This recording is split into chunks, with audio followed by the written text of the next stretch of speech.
Last time, we reimagined heaven and hell as the geography of the soul, the inner landscape we cultivate. But the prophets also painted a picture of an outer world made right.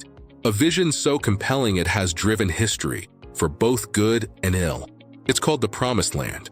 For millennia, it's been read as a literal divine grant of territory. But what if that reading is a profound reduction of a monumental metaphor? What if the land was never just about dirt? The surface story is clear. God promises a specific land, Canaan, to a specific people. They conquer it. This literal, geographical reading has been used to justify everything from holy war to modern political claims, creating a legacy of exclusivity and often violence. It presents God as a cosmic real estate agent, playing favorites. But this creates a deep conflict with the universal justice and morality the same God embodies. The third side asks, could the land be the canvas, not the painting? Could the promise be about what is built there, not the dirt itself? Let's examine the language.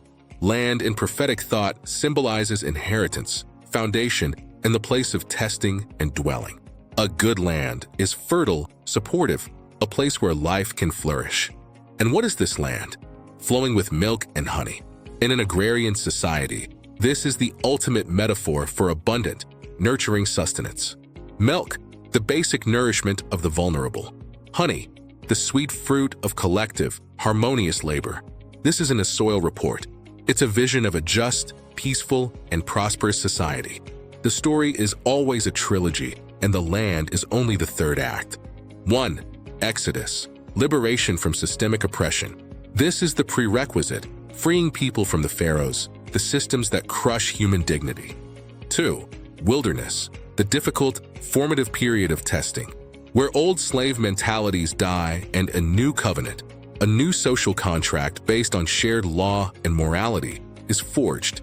3. Promised land, the fulfilled state achieved when that covenant is lived out. It is the condition of a community living in right relationship with the divine, with each other, and with the earth. The journey and the moral condition are the point. The destination is the symbol of that condition achieved.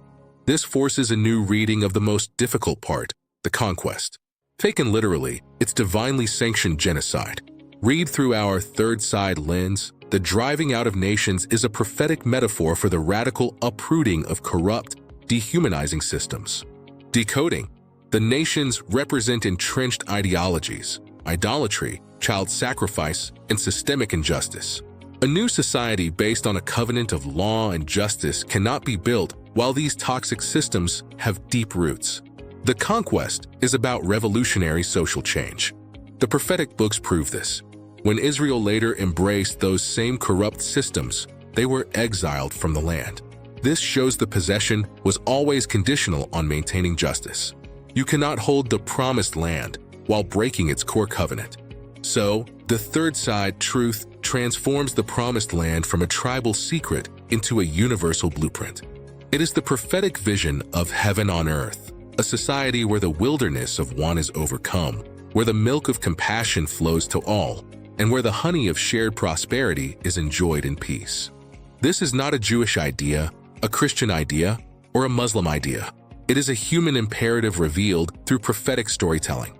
Every nation, every community is called to undertake its own exodus from its forms of oppression, navigate its wilderness of testing, and build its own promised land, a just, sustainable, and flourishing commonwealth. The question is no longer, who owns the land? The question is, what are we building on the land we have?